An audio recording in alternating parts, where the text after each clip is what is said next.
coincidences ng fire incidences or incident, especially itong wildfire sa Amerika, ay tinuturing ni Kibuloy at ng mga tauhan niya na judgment daw sa kanila dahil sa ginawa daw ng Amerika kay Kibuloy, 'di ba? Dahil nga wanted siya. Pero yun, kailangan pa daw mag-public apology para maibalik daw ang pagpapala sa Amerika. Sa pamamagitan ng revelation, divine revelation po, nakita na ni Pastor Apollo C. Kibuloy ang pangyayari na ito way back 2022 pa po.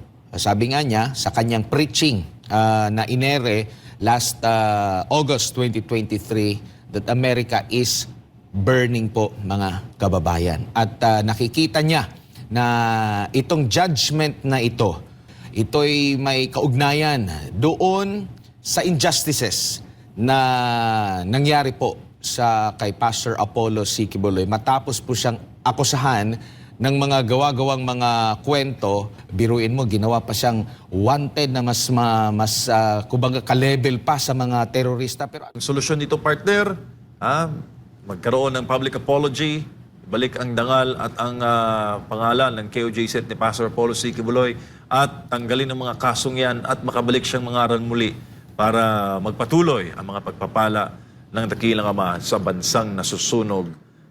Grabe din po talaga ang impluensya at power nitong si Kibuloy sa kanyang mga tauhan, sa kanyang mga supporters. Kasi talagang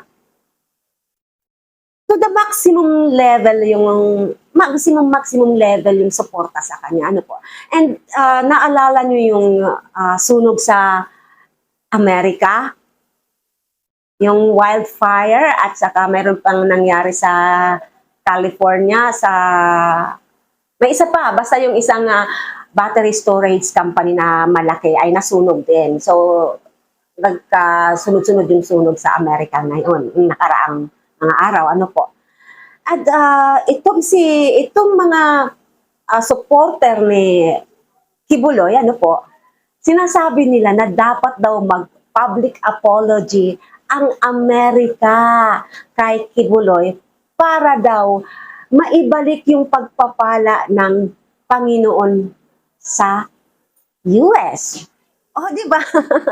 Talagang itong kasi sinasabi nila na ang nangyaring sunog daw ay judgment daw sa kanila, sa Amerika. Kasi nga daw sa mga pinagagagawa nila kay Pastor kay Kibuloy na kung ano-ano daw ang pinagagawa-gawang mga kaso na hindi naman daw totoo, at yung sinira daw yung kanyang pangalan at dangal, na itong mga pangyayaring ito, yung mga fire incidences sa Amerika, ay hindi lang partly, ito daw may kaugnayan sa injustices na nangyari kay Kibuloy dahil daw sa mga gawa-gawang kwento, dahil daw sa mga, dahil daw sa ginawa siyang wanted, ginawa daw siyang ka-level na raw ng mga terorista.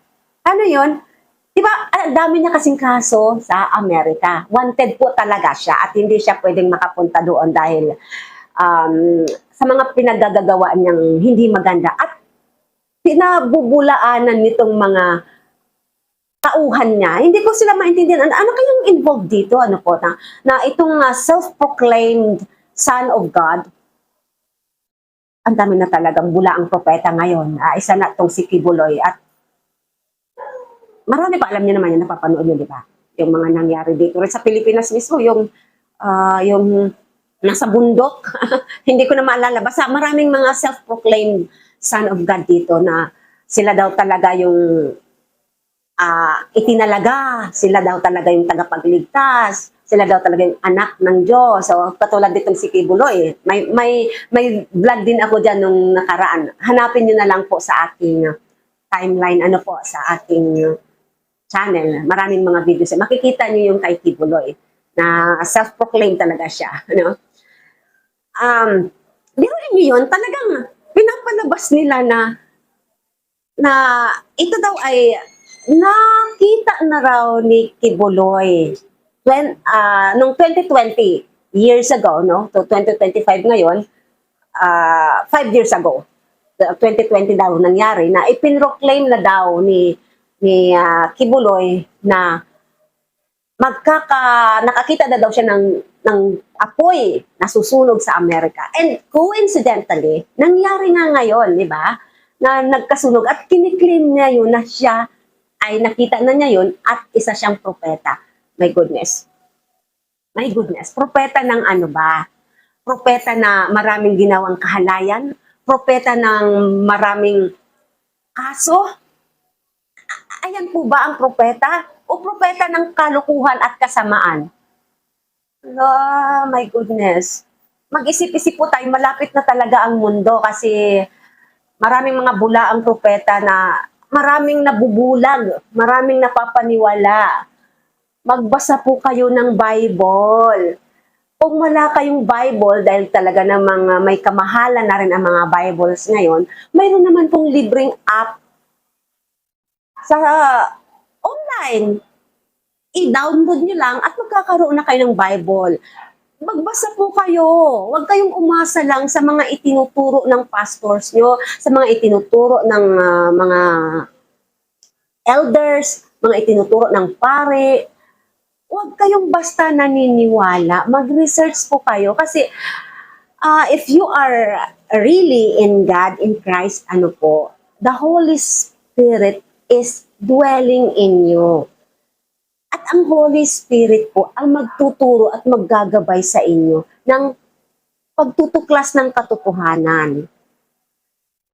So kung naniniwala lang po kayo at sumusunod lang kayo sa mga naririnig nyo, napapanood nyo at nababasa nyo sa post, Facebook o kung ano man sa social media o ipinipreach ng mga elders, pastors, and ang mga pare without you checking on it, ay hindi nyo po masasabi na nasa inyo ang Holy Spirit. Hindi nyo po masasabi na anak kayo ng Diyos. Kasi ang mga anak ng Diyos ay may Espiritu po ng Diyos sa sarili. Ano po? Sa kanila. Kasi we're talking about spirituality na rin po dito kasi it's about Kibuloy, na nagkiklaim siya na Son of God. Mapapanood nyo, mababasa nyo po sa Biblia at mapapatunayan nyo kung totoo yung mga pinagsasabi niya. Kung lagi kayong nagbabasa ng Bible, hindi yung nabasa nyo lang sa isang page, nabasa nyo lang sa isang book, sa isang chapter, ayun na yun. Marami po yung cross-references. Huwag po kayong pabubulag. Huwag po kayong pabubulag huwag kayong pabubulag sa kalaban. Matuto po kayong magbasa ng Bible nang sa ganun, magkaroon kayo ng longing and thirst to know the truth. And the truth will set you free. There is only one way to heaven, to the Father. It's only Jesus Christ, as it is written in John 14:6. I am the way, the truth, and the life. No one comes to the Father except through me. Yan po ang sinabi ni Jesus dito. Wait lang po. Going back. Pero inyo yun, yung mga coincidences ng fire incidences or incident, especially itong wildfire sa Amerika, ay tinuturing ni Kibuloy at ng mga tauhan niya na judgment daw sa kanila dahil sa ginawa daw ng Amerika kay Kibuloy, 'di ba? Dahil nga wanted siya. Pero yun, kailangan pa daw mag-public apology para maibalik daw ang pagpapala sa Amerika. Ano pong masasabi nyo tungkol dito? Comment nyo po. Comment down. Ano ba? Sa mga hindi pa po nakapag-subscribe, please subscribe, like, and share po para maraming marating ang ating video. And thank you so much sa mga mahal kong manonood na laging nakaantabay at nagsusubaybay at naghihintay ng ating mga uploads. Thank you so much po. Pagpalain kayo no Lord. And just like I always say, believe in yourself, believe in God, and share love. Thank you so much, and see you in my next vlog. Yan eh.